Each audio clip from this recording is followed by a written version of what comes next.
arigatou gozaimasu.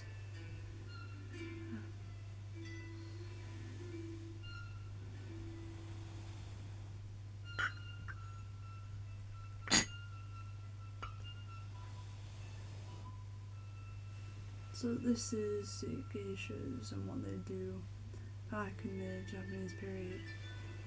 Practice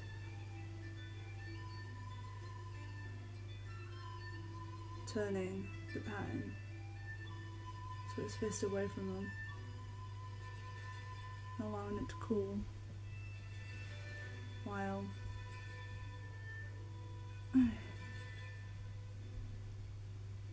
in the meantime the geishas would perform. The Maiko, it's the younger version of the geisha, would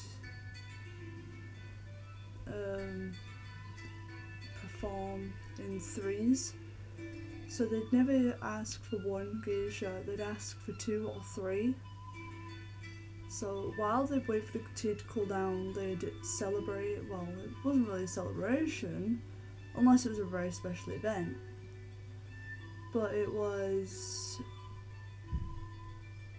the tea ceremony was to leave behind your pride and to sit and enjoy matcha together. But because I don't have matcha, I'm going to be using green tea to emphasise what they would have done. While I explain, obviously I must wait for my tea to cool down, so it's very hot currently because it's in my teapot. Obviously to open the teapot they'd use a small cloth, which I don't think I really have at this moment in time.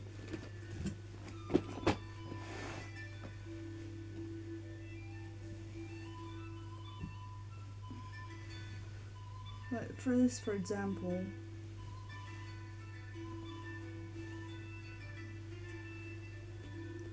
they'd open it, make sure it was very square, by using it to then open the top of the teapot to scoop out some of the water to put it in the cups. It was bro went flying. Anyway, and they place it down beside them. Pick the... it'd be in a ceramic bowl, which I do not have, so... arigatou gozaimasu for taking a sip.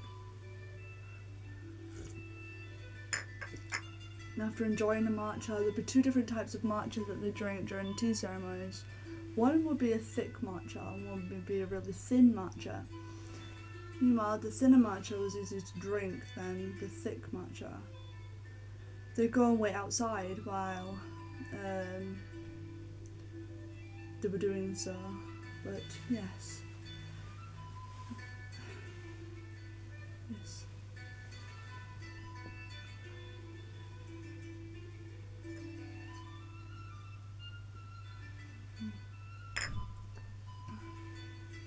I will start learning the Japanese words for this as well. I do know a little bit of Japanese, but not much, so it's kind of hard for me to explain in the Japanese language. However, they'd